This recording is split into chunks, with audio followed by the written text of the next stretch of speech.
मुरली छूटी शंख बजा, मुरली छूटी शंख बजा, रास सजा फिर युद्ध सजा, क्या आगे क्या पीछे है, सब कुछ राधे राधे है। जय हिंद दोस्तों, मैं नवीन शर्मा आप सभी का स्वागत करता हूं। आशा करता हूं आप सब एकदम अच्छे हैं और आप सभी प्यारे दोस्तों को भगवान श्री कृष्ण जन्माष्टमी की बहुत सारी शुभकामनाएं, बहुत सारा बच्चे प्यार आप सब लोगों को। और आज हम चलने वाले हैं मौर्य साम्राज्य 2 लिख रखा है। आज तो मौर्योत्तर काल था। चलो ठीक है बच्चे, टॉपिक लिखेंगे आज का आपका मौर्योत्तर काल। दिखाना मुझको कहाँ भेजा था।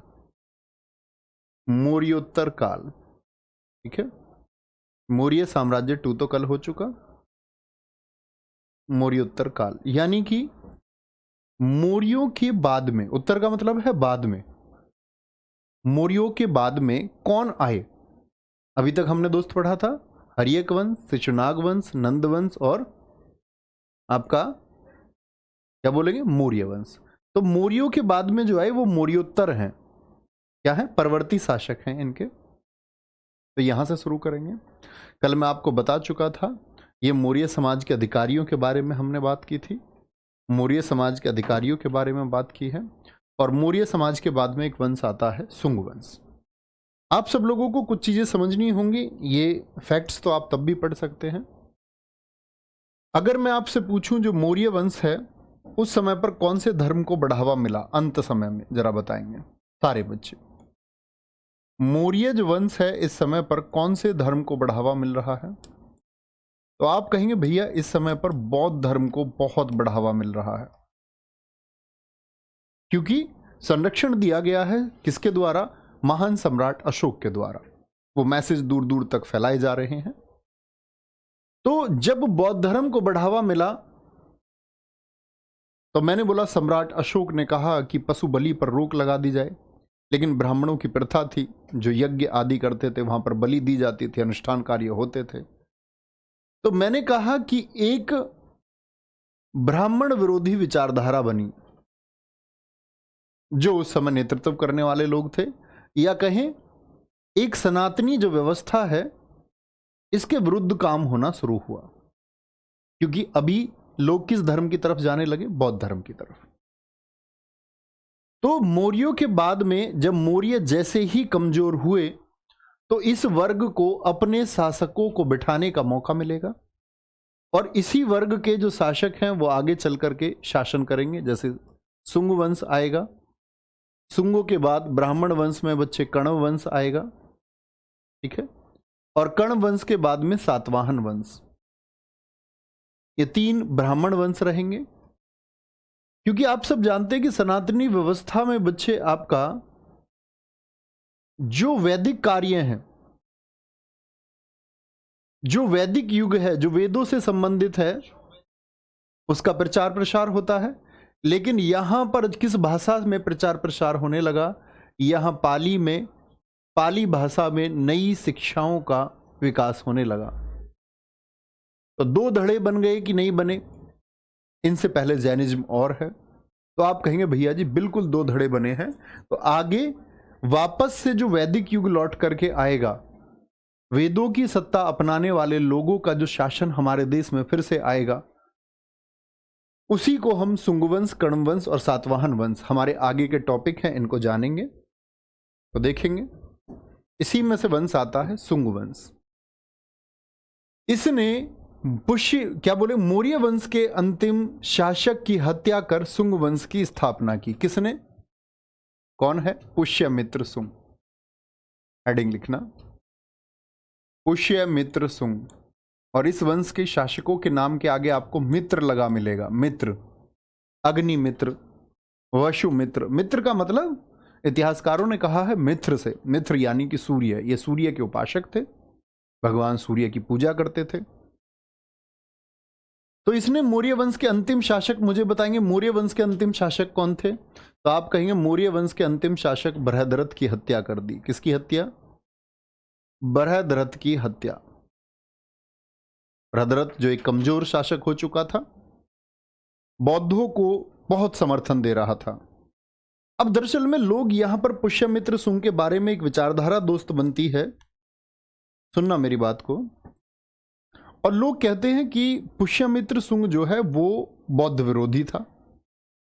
यहां पर बहुत लंबी बहस चलती है इतिहासकारों के मध्य में, अलग अलग लेख मिलते हैं, क्योंकि पुष्यमित्र सुंग के समय पर बहुत सारे उसके बौद्ध मंत्री थे। इसका उल्लेख दिव्यावदान खुद, जो एक ब्राह्मण ग्रंथ है, वह देता है।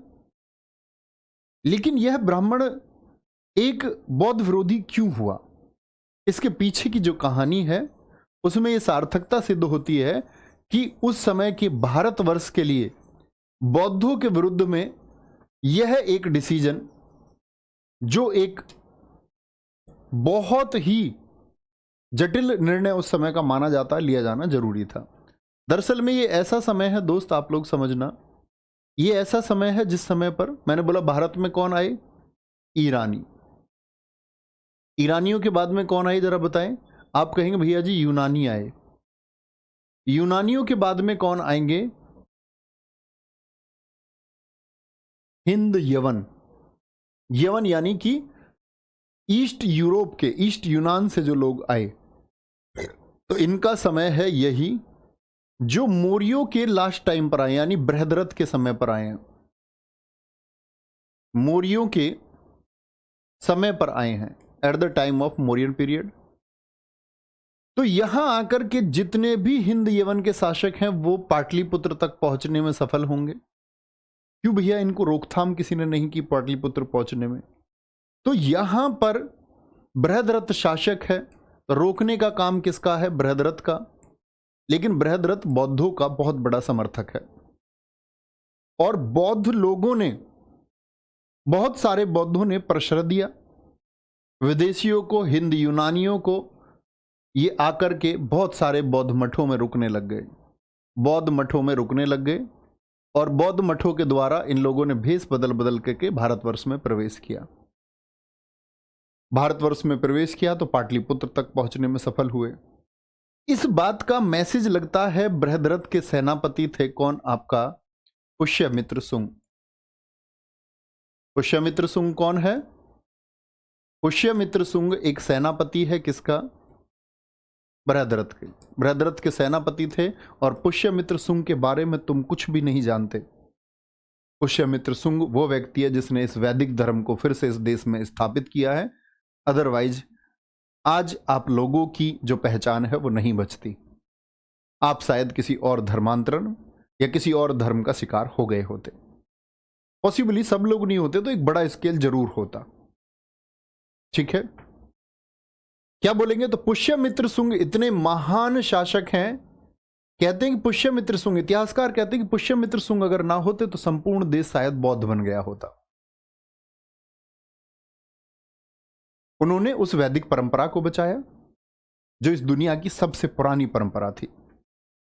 तो ये कहते हैं बृहद्रथ से कि तुमको इनको रोकना चाहिए कि बौद्ध मठों में, तो बृहद्रथ तो समर्थक है, उसने कहा कि बौद्ध मठों की जांच नहीं हो सकती, बौद्ध मठों में तो अहिंसा का काम होता है, वहां पर इस तरह की कूटनीति के तहत काम नहीं हो सकता, भारत विरोधी कार्य वहां नहीं हो सकते। उन्होंने कहा नहीं, आपको इसकी जांच करनी चाहिए।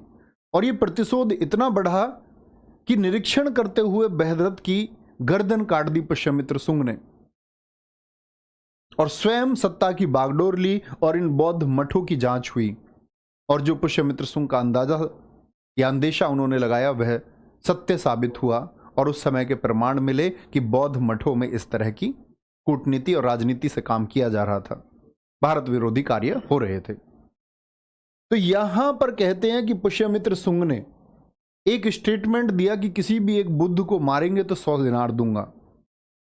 इसको कहते हैं कि जो लोग बौद्ध समर्थन वाले लोग हैं, बौद्ध समर्थित लोग हैं, उन्होंने पुष्यमित्र सुंग के खिलाफ एक साजिश रची। कहते हैं कि उन्होंने बुद्ध के 84 जो अशोक ने बनवाए 84,000 स्तूप, उनको तोड़वा दिया। लेकिन इसकी सार्थकता भी गलत साबित होती है कि इन्होंने तो स्वयं एक स्तूप बनवाया, भरहूत का स्तूप।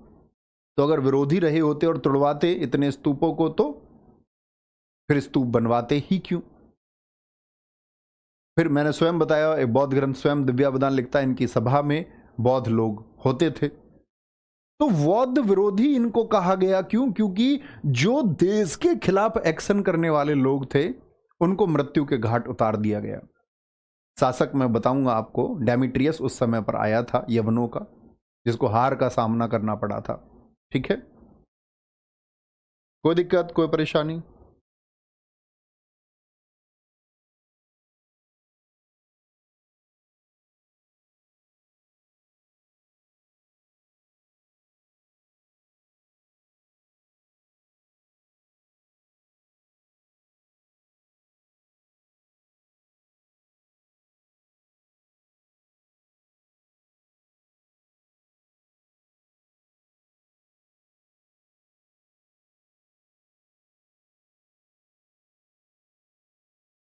प्यारे दोस्त, एक बार बताएंगे थम्स अप करके, क्या मेरी आवाज आप लोगों तक पहुंच रही है?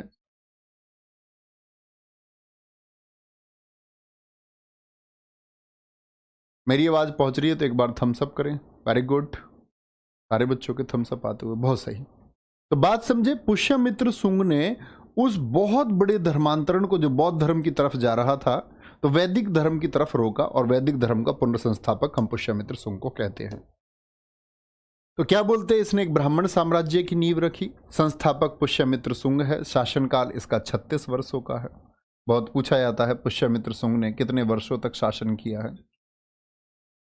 राजधानी विदिशा इनकी थी, जो मध्य प्रदेश में है। राजभाषा संस्कृत।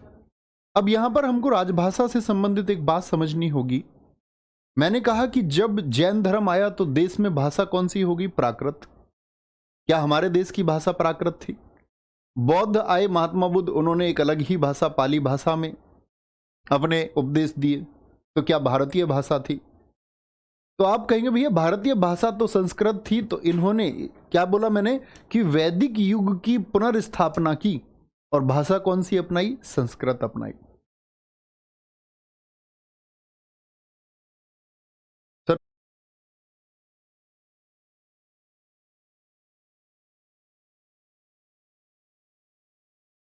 हेलो, अभी बताएंगे दोस्त, क्या मेरी आवाज आप लोगों तक सही पहुंच रही है?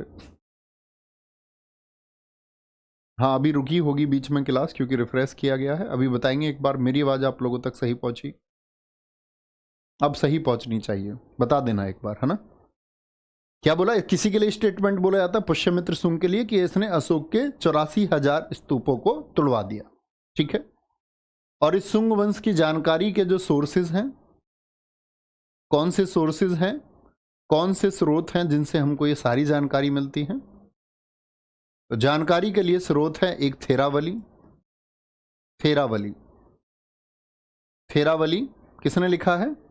एक जैन लेखक है मेरुतुंग। जैन लेखक, जैनिज्म के लेखक हैं, जैन लेखक मेरुतुंग। लिख लेना बच्चे इसको भी साइड में। मेरुतुंग ने लिखा है। किसने लिखा है? मेरुतुंग ने लिखा है। दूसरा वर्णन हमको इसका मालविकाग्नि मित्रम से मिलता है। मालविकाग्नि मित्रम, मालविकाग्नि मित्रम। क्या बोलेंगे, किसने लिखा है? भैया जी ये तो कालिदास जी ने लिखा। मैं आपको सुनाऊंगा कालिदास जी की इन कहानियों को इतिहास में ही, जब हम पढ़ रहे होंगे चंद्रगुप्त द्वितीय जी के बारे में, 380 से 414 को। ठीक है,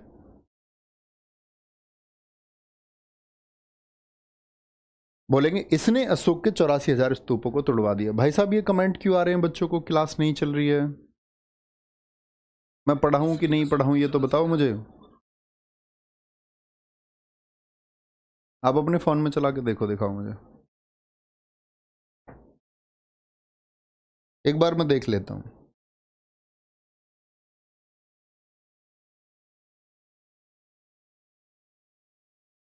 देखना।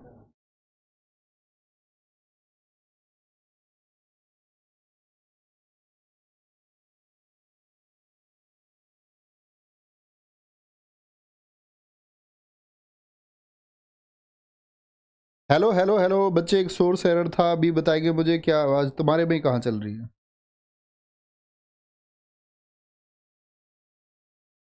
बंदी कर दो फिर ऐसा। हम्म,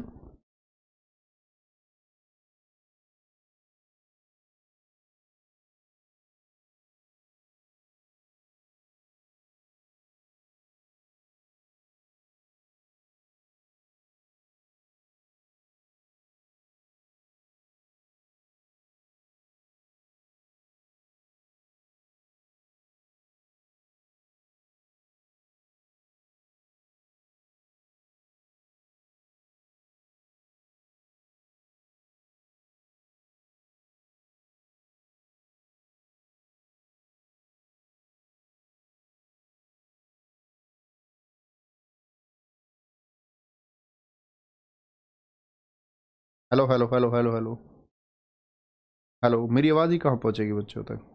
बच्चे आप सबके कमेंट्स आ रहे हैं कि क्लास बिल्कुल नहीं चल रही है, सपोर्ट टीम को भी मैसेज डाल दिया, कुछ एरर की दिक्कत है, कोई परेशानी है, आज की क्लास आपकी नहीं हो पाएगी, कल कंटिन्यू करते हैं इस क्लास को, है ना? क्या? हाँ,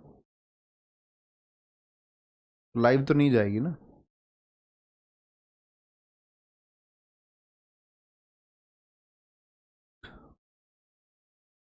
नहीं, लाइव ही पढ़ाएंगे, रिकॉर्डेड नहीं। हेलो हेलो, अभी आवाज़ शायद ठीक आ रही है। देखो बच्चे कमेंट क्या कर रहे हैं, देखो।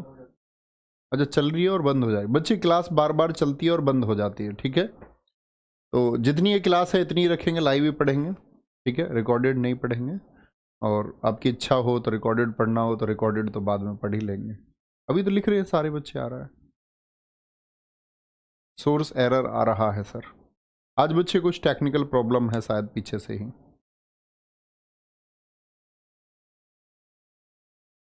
सारे बच्चों का यही कमेंट आ रहा है।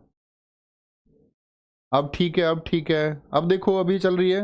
वेरी गुड वेरी गुड, चल रही है चल रही है। अभी सब बच्चों का आंसर आया, चल रही है। थम्स अप करके बताएं एक बार। चलो पढ़ते हैं फिर से, मैं एक बार थोड़ा सा रिपीट कर देता हूं। मैंने बोला पुष्यमित्र सुंग ने वैदिक धर्म की स्थापना की, ठीक है?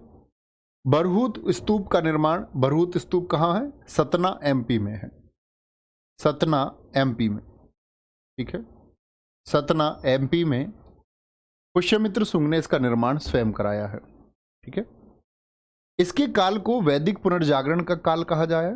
मैंने आपको बताया वैदिक पुनर्जागरण मतलब फिर से एक जागरण किया। जो परंपरा जैनिज्म और बौद्धिज्म की तरफ चली गई इस देश की, उसको वापस से वैदिक कल्चर में तब्दील करते हैं, बदलते हैं। यवनों का आक्रमण इन्हीं के समय पर हुआ।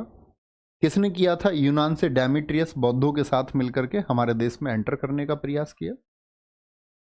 इसके दरबार में पुष्यमित्र सुंग जी की बात चल रही है। दरबार में कौन रहते थे? पतंजलि रहते थे, जिन्होंने योग शास्त्र लिखा एवं महाभाष्य भी। जो महाभाष्य पाणिनि के अष्टाध्यायी से प्रेरित है। महाभाष्य, महाभाष्य नहीं, महाभाष्य। महाभाष्य किससे है? जो पाणिनि के अष्टाध्यायी से प्रेरित है। अब जब इनके दरबार में पतंजलि रहते थे तो पतंजलि ने 2 अश्वमेध यज्ञ कराए। इसके लिए? पुष्यमित्र सुंग के लिए। तो एक अश्वमेध तो यज्ञ तो पुष्यमित्र सुंग ने अपने शुरुआती दौर में कराया। शुरुआती दौर से मतलब जब पुष्यमित्र सुंग आपका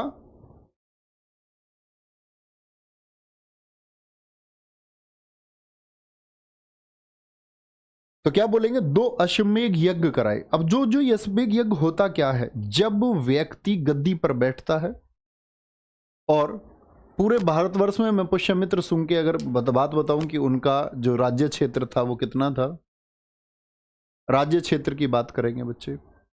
पुष्यमित्र सुंग का राज्य क्षेत्र इतना है।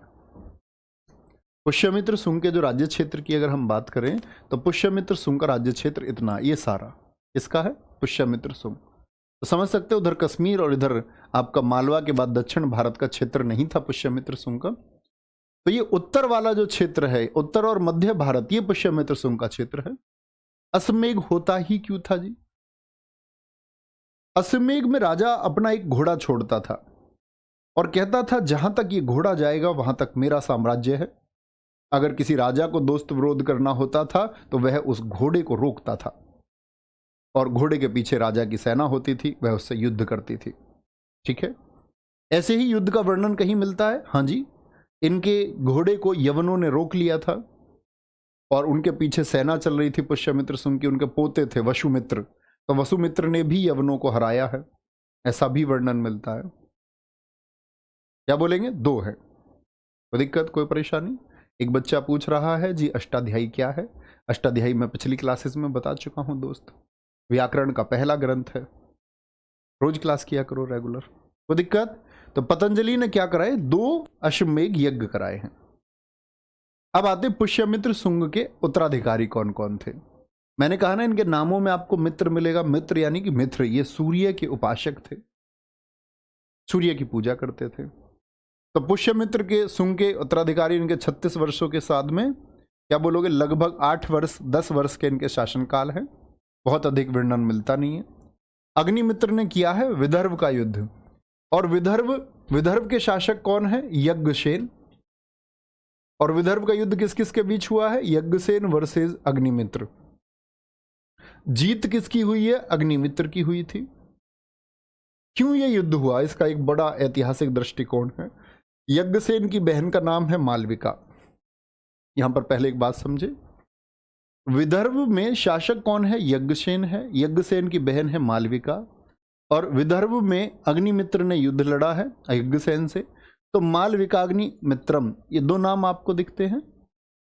तो जो ये मालविका तो कौन है? यज्ञसेन की बहन है। अग्निमित्र कौन है? पुष्यमित्र का पुत्र है। इन दोनों की प्रेम कहानी है जिसको महाकवि कालिदास ने लिखा है। इसलिए इनको भारत का शेक्सपियर भी हम कहते हैं, क्योंकि शेक्सपियर ने भी ब्रिटेन के जो उन्होंने बहुत सारी प्रेम कहानियां लिखी हैं। ठीक है, तो कालिदास जो है बच्चे, कालिदास ने मालविका अग्निमित्र में किस प्रेम कहानी का वर्णन किया? मालविका और अग्निमित्र। अब समझना युद्ध का कारण क्या है। जब पुष्यमित्र शुंग ने, समझना, पुष्यमित्र शुंग किसकी हत्या कर देते हैं? हम सब जानते हैं बृहद्रथ की। बृहद्रथ की हत्या की इन्होंने। तो बृहद्रथ की हत्या की, तो बृहद्रथ का सचिव भी था। बृहद्रथ का एक सचिव था, ठीक है, सचिव। बृहद्रथ के सचिव को कैद कर लिया गया और पाटलिपुत्र जेल में बंद कर दिया गया। तो बृहद्रथ का जो सचिव है उस सचिव का भी जो साला है, सचिव का जो ब्रदर इन लॉ साला है, वो ही यज्ञसेन है। तो यज्ञसेन दुश्मनी मानेगा कि नहीं मानेगा कि मेरे भाई साहब, मेरे जीजा जी को कैद कर लिया है किसने? पुष्यमित्र शुंग ने। तो वो तो दुश्मनी मानेगा जब उसके जीजा को कैद कर रखा है। अग्निमित्र ये दरअसल में अवंती का राज्यपाल है। ये कहां पर था? उज्जैनी में, अवंती में था। अवंती का राज्यपाल बना रखा है पुष्यमित्र गुप्त ने, और ये पुष्यमित्र का बेटा है। और अग्निमित्र का जो मित्र है, जो फ्रेंड है, इसका एक मित्र है माधव सेन। यहां कहानी शुरू होती है। माधव सेन, माधव सेन जो है, माधव सेन यज्ञसेन का चचेरा भाई है। एक कनेक्शन तो समझे, उधर उनके जीजा को कैद कर लिया गया है, और माधव सेन का चचेरा भाई है यज्ञसेन, जो विदर्भ की गद्दी का बहुत बड़ा दावेदार है। यज्ञसेन को हमेशा चिंता रहती है कि कल शायद माधव सेन जो है वो इस गद्दी को हासिल कर लेगा। और साथ में चचेरे भाई माधव सेन ने दुश्मनों से, शुंगों से दोस्ती भी कर रखी है। अग्निमित्र के यहां उसका आना जाना है। यहीं पर यह प्रेम कहानी शुरू होती है। यहीं पर दोनों की मुलाकात होती है, मालविका और अग्निमित्र। महाकवि कालिदास ने बहुत अच्छा ग्रंथ लिखा है जिसको शुंग वंश का बारे में जानकारी मिलती है, और शुंग वंश की जानकारी का एक आधार भी उसको माना जाता है। कहने का मतलब है कि एक युद्ध होता है, यज्ञसेन की हार होती है, विदर्भ को दो हिस्सों में बांटा जाता है। एक हिस्सा माधव सेन अपने दोस्त को देते हैं, और यज्ञसेन भी अधीनता स्वीकार कर लेता है, तो एक हिस्सा उसको भी दिया जाता है। फिर वसु ज्येष्ठ आया। वसुमित्र इन सभी के लगभग शासनकाल 10-10 वर्ष के हैं। और ऐसा नहीं है कि देवभूति चौथा शासक है, ये 10वां शासक है। अन्य शासक कहां गए? अन्य शासकों के बारे में वर्णन नहीं मिलता है, तो आपको भी याद नहीं करना है। बात समझे? एक बार अपने मन में बोलेंगे, क्योंकि आप शायद इस क्लास को इस समय रिकॉर्डेड फॉर्म में देख रहे होंगे, क्योंकि ऑनलाइन आज सोर्स एरर है। ऑनलाइन आज सोर्स एरर है। क्लास बंद करने से अच्छा है कि क्लास को कंटिन्यू रखा जाए, ताकि आप लोगों का समय भी खराब ना हो। ठीक है, तो ये कौन सा शासक है? 10वां शासक है। और आज देखो, तुम लोगों के कमेंट्स मुझे दिखेंगे नहीं, तो मैं पढ़ भी नहीं पाऊंगा, और पढ़ नहीं पाओगे तुम कहोगे जी हाँ आज मजा आया। तो तुम समझना, कमेंट्स के बिना पढ़ने में बड़ा मजा आता है। ये 10वां शासक है, और 10वां भी है और अंतिम भी है। किसका? शुंग वंश का। क्या बोलोगे जी? शुंग वंश का अंतिम शासक है। आगे आएंगे। ये जो अग्निमित्र हमने पढ़ा, इसके बारे में अन्य जानकारी है। ये तो एक लिस्ट थी राजाओं की। अग्निमित्रम ने कलिंग के विरुद्ध अभियान किया, और एक अभियान तो कहां किया अग्निमित्र ने? विदर्भ। विदर्भ कहां पड़ेगा आपका बच्चे? महाराष्ट्र और गुजरात की सीमाओं पर। उसके बाद कहां चलता है? कलिंग, यानी जो दक्षिण में है। कलिंग में इससे पहले कौन गए थे? सम्राट अशोक 261 बीसी में। इसने कलिंग के विरुद्ध अभियान किया और उस समय चेदी वंश का, जिसको कलचुरी वंश भी हम कहते हैं, उसका शासन था। और जो ये आपका चेदी या कलचुरी वंश है, इस चेदी या कलचुरी वंश के संस्थापक कौन है? महामेघवाहन है। ये बहुत इंपॉर्टेंट क्वेश्चन है, क्योंकि किसी भी वंश का संस्थापक पूछा जाता है। जैसे सुंग वंश के संस्थापक कौन है, पूछा जाएगा। चेदी वंश का सबसे प्रतापी शासक खारवेल हुआ है, और खारवेल ने ही हाथी गुम्फा का अभिलेख जारी कराया प्राकृत भाषा में। और कभी आपसे पूछेगा हाथी गुम्फा अभिलेख, जैसे अशोक के अभिलेख मित्र मैंने आपको पढ़ाए, तो अभिलेखों से क्या मतलब होता है? जो जानकारी देते हैं उस समय के शासनकाल की, उस समय के आदेशों की। तो अभिलेख ने जो हाथी गुम्फा अभिलेख जारी कराया वो किसकी जानकारी देता है? कलिंग प्रशासन और इसके आस पड़ोस के राज्य, यानी कि सुंग वंश के शासक अग्निमित्र के बारे में भी जानकारी देता है। भारतवर्ष शब्द का उल्लेख किस अभिलेख में मिलता है? हाथी गुम्फा अभिलेख में मिलता है। पूछा जाता है भारतवर्ष का प्रयोग सबसे पहले किस अभिलेख में? तो क्या कहेंगे? हाथी गुम्फा अभिलेख, यानी कि भारतवर्ष नाम। भारत नाम था हम लोग जानते हैं, लेकिन भारतवर्ष लिखा हुआ उल्लेख कहां मिलता है? क्योंकि हम कहे रामायण महाभारत, तो उनके कोई ऐसे साक्ष्य नहीं। ये एक ऐसा लिखे उल्लेख हो गया, उत्कीर्ण है, जो खुदा हुआ है, लिखा हुआ, भारतवर्ष लिखा हुआ दिखता है। ठीक है, बहुत बढ़िया, वेरी गुड। इतनी बात में कोई दिक्कत? आगे आएंगे। कर्ण वंश आया, सुंग वंश के बाद में कौन आया? समझ रहे हैं? क्रम याद रखना जरूरी है। हरियक, शिशुनाग वंश, फिर नंद वंश, फिर मौर्य वंश। मौर्यों के बाद में फिर से आपका शुंग वंश, क्या बोलोगे? सुंग वंश, और फिर से कण्व वंश। ऐसे क्रम से चलेंगे एकदम।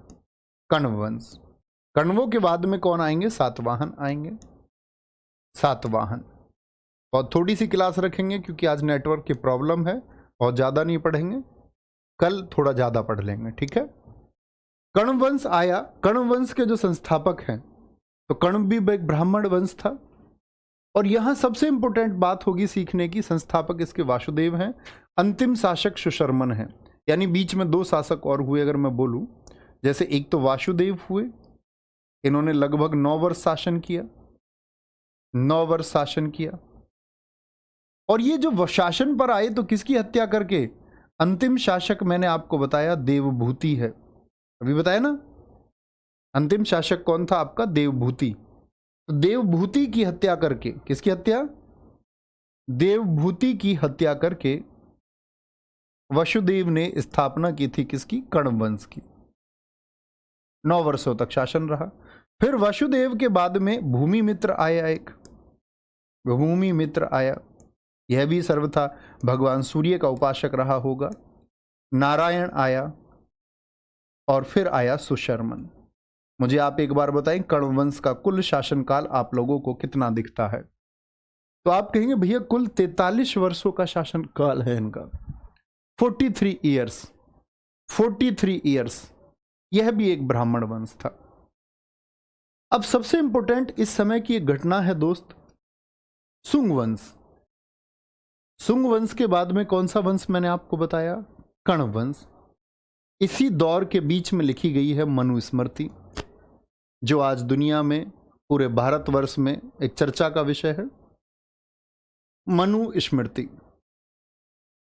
क्योंकि इसको बच्चे आप लोगों को इतनी बात समझनी होगी, ब्राह्मण वंश के दौरान लिखा गया, तो बहुत सारी चीजें ऐसी लिख दी गई जो जाति प्रथा को बढ़ावा देती हैं। जैसे यहां पर एक बात की गई कि जो ब्राह्मण है वह मृत्युदंड का भागी नहीं है, ब्राह्मण को मृत्युदंड नहीं मिलना चाहिए। और ब्राह्मण यदि शूद्र की हत्या भी कर दे तो उसको इतनी ही सजा मिले जैसे जिस प्रकार मेंढक और कौवे आदि मारने पर जो सजा का प्रावधान है। मतलब एक ऐसा वर्ग बना दिया कि अध्ययन अध्यापन वो ब्राह्मणों का कार्य दे दिया, रक्षा क्षेत्रीय, व्यापार वेश्य, और कहा कि जो ऊपर के इन तीनों वर्गों की सेवा करे वो शूद्र है। तो जाति प्रथा में एक उथल पुथल आ गई। यहां पर वो मानसिकता विकसित हुई जिसमें लोगों ने एक दूसरे को एक दूसरे से बहुत नीचा और ऊंचा समझना शुरू कर दिया, जिसका समाज पर एक दुष्प्रभाव आया और समाज बट गया, भारत बट गया। तो इसी समय की मनुस्मृति है जिसके बारे में हम लोगों को एक विचार करना होगा। जैसे मैं आपसे बोलूं कि सबसे बड़ा कारण तो आप लोग जानते ही हैं कि आज भारत के पीछे रहने का कारण जाति प्रथा है। आप कहेंगे भारत को आप भी अब पीछे मानते हैं? हाँ, ये सबसे विकसित देश था। ये सबसे विकसित देश जितना और आगे जा सकता था, उसको आज भी हम जाति प्रथा के चक्कर में बांधे हुए हैं। जैसे कल मैंने एक चीज शेयर की तो मैंने कहा कि सफल हो जाने पर अपनी ही जाति को पुरस्कार देने वाले लोग ये अपनी जाति के असफल लोगों को ढूंढ करके उनको सफल बनाने का प्रयास क्यों नहीं करते? क्यों ये सफल हो जाने के बाद में अपनी अपनी जाति का एक क्रेडिट दिखाते रहते कि हमारी जाति का व्यक्ति कामयाब हुआ? और जो लोग असफल हैं, जो लोग उस जाति के दुख में हैं, अगर आप जाति पर इतना विश्वास रखते हैं तो आप फिर उन दुखी लोगों को अपना सर्वस्व क्यों नहीं दे देते ताकि उनका विकास हो पाए? इसका मतलब हम नहीं दे सकते। हम क्यों नहीं दे सकते? क्योंकि हम लोग दिखावा करते हैं जाति का नाम का, और वो सच में एक दिखावा है। जाति एक दिखावा मात्र है। तो मनुस्मृति जब लिखी गई, किस वंश के दौरान? शुंग वंश के दौरान उसको लिखा गया। क्या बोलेंगे? शुंग वंश के दौरान भैया जी उसको लिखा गया। ये बात आपको पता होनी चाहिए।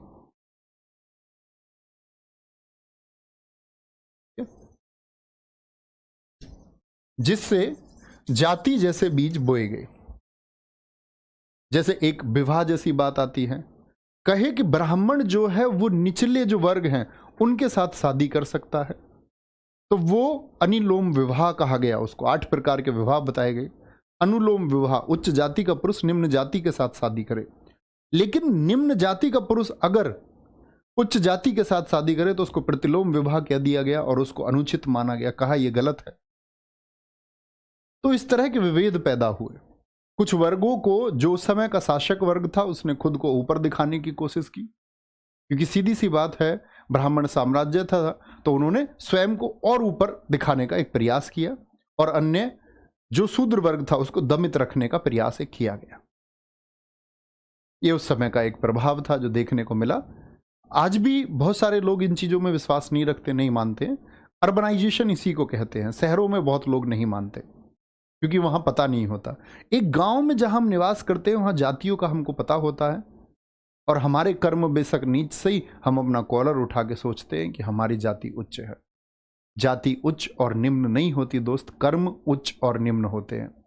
व्यक्ति जाति से नहीं, कर्म से महान होना चाहिए। तो क्या बोलेंगे? ऐसा ही सातवाहन वंश आया, 300 वर्षों तक शासन किया इन्होंने। इसके बाद आया कर्ण वंश के बाद में।